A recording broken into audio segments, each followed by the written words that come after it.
Yo, what's up everyone, it's Yas, and let's talk about China. In just a few decades, they've gone from being known as the factory of the world to a global tech powerhouse. We're talking AI, quantum computing, EVs, all things that are going to shape our future. So, how did they do it? What's in China's playbook that the rest of the world can learn from? That's what we're diving into today, because this isn't just about China. It's about understanding how countries can create an environment where innovation thrives, and trust me, there are some key takeaways here that can apply anywhere. So if you're ready to unpack China's innovation strategy, hit that like button, and let's get started. Alright, the first thing to understand about China's approach to innovation is that they are playing the long game. And I mean long game. They're not thinking in terms of election cycles, they're thinking decades ahead. A perfect example of this is their Made in China 2025 initiative. This isn't just some vague idea, it's a detailed 10-year plan that lays out exactly how China is going to dominate key tech sectors like AI, robotics, and green technology. This long-term vision allows them to make strategic investments and policy decisions that pay off over time, not just for a quick win. And the results speak for themselves. Take Shenzhen, for example, a city that's basically the Silicon Valley of China. Since the launch of Made in China 2025, their R&D spending has tripled in just 5 years. That's insane. China now files more AI patents than any other country in the world. Like, way more, something like 50% of all AI patents globally. That kind of dominance doesn't happen by accident, it's about having that clear, long-term vision and sticking to it.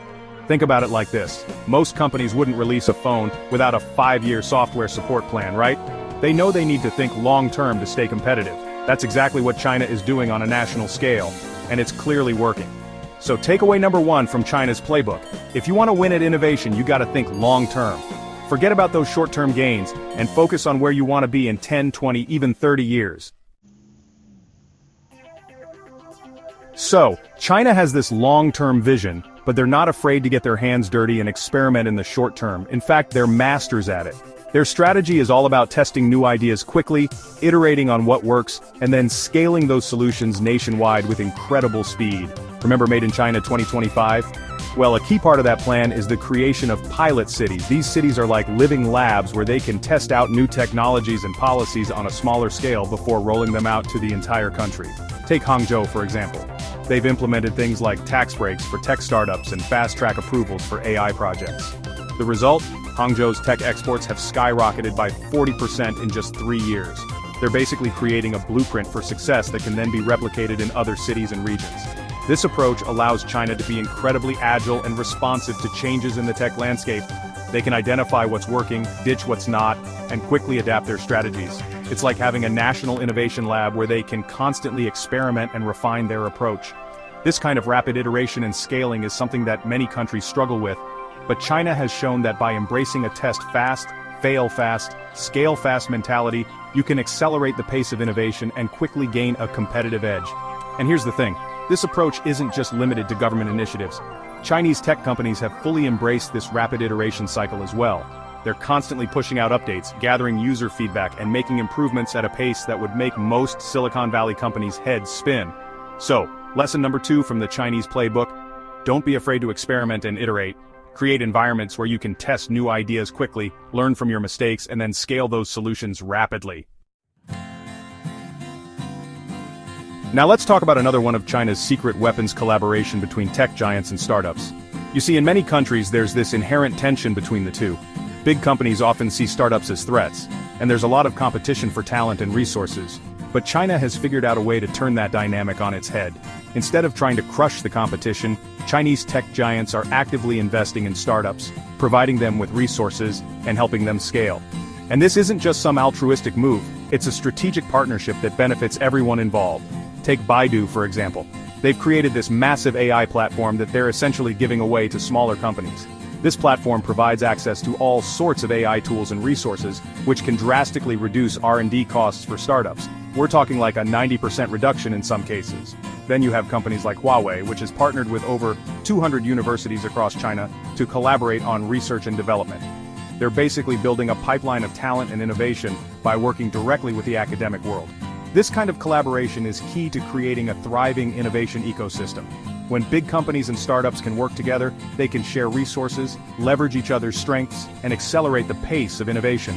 So, China's lesson number 3, break down the walls between big tech and startups, encourage collaboration, knowledge sharing, and investment. It's a win-win for everyone involved. Now, for all the talk about cutting-edge technology, China understands that innovation for its own sake isn't enough. They're very focused on using technology to solve real-world problems and improve the lives of their citizens. And this focus on practical applications is a major driving force behind their innovation success.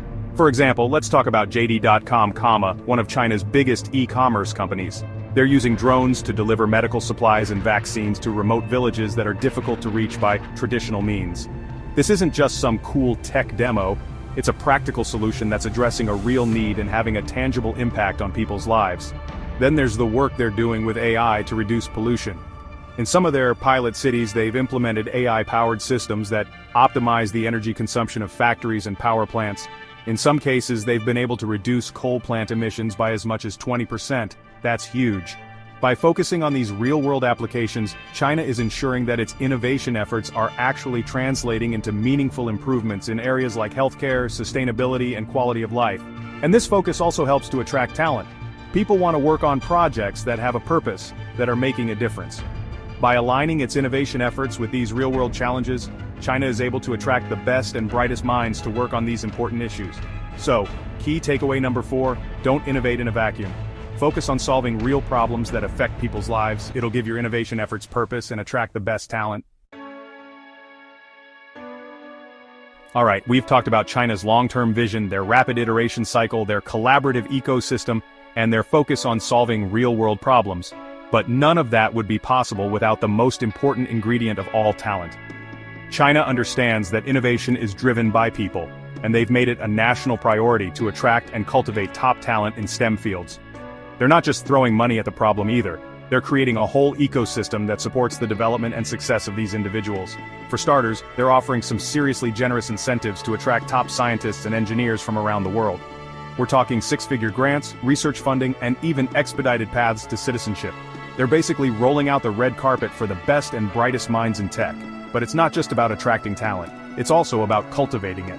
China is investing heavily in its education system, particularly in STEM fields. They're building state-of-the-art research facilities, offering scholarships and creating programs that encourage students to pursue careers in science and technology. And it's not just about the technical skills either. China is also focused on fostering an entrepreneurial spirit and encouraging young people to take risks and start their own companies. They understand that the next generation of innovators is going to come from the startup world, and they're creating an environment where those startups can thrive. So, the final lesson from China's playbook: invest in your people. Attract top talent, cultivate their skills, and create an environment where they can thrive. Because at the end of the day, innovation is a human endeavor.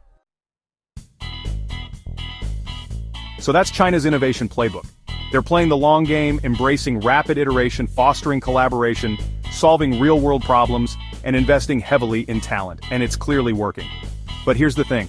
This isn't just about China. These are principles that any country can adopt to accelerate their own innovation efforts. It's about having a clear vision, being willing to experiment, and creating an environment where talent can thrive. What do you think? Let me know what your country is doing to foster innovation down in the comments.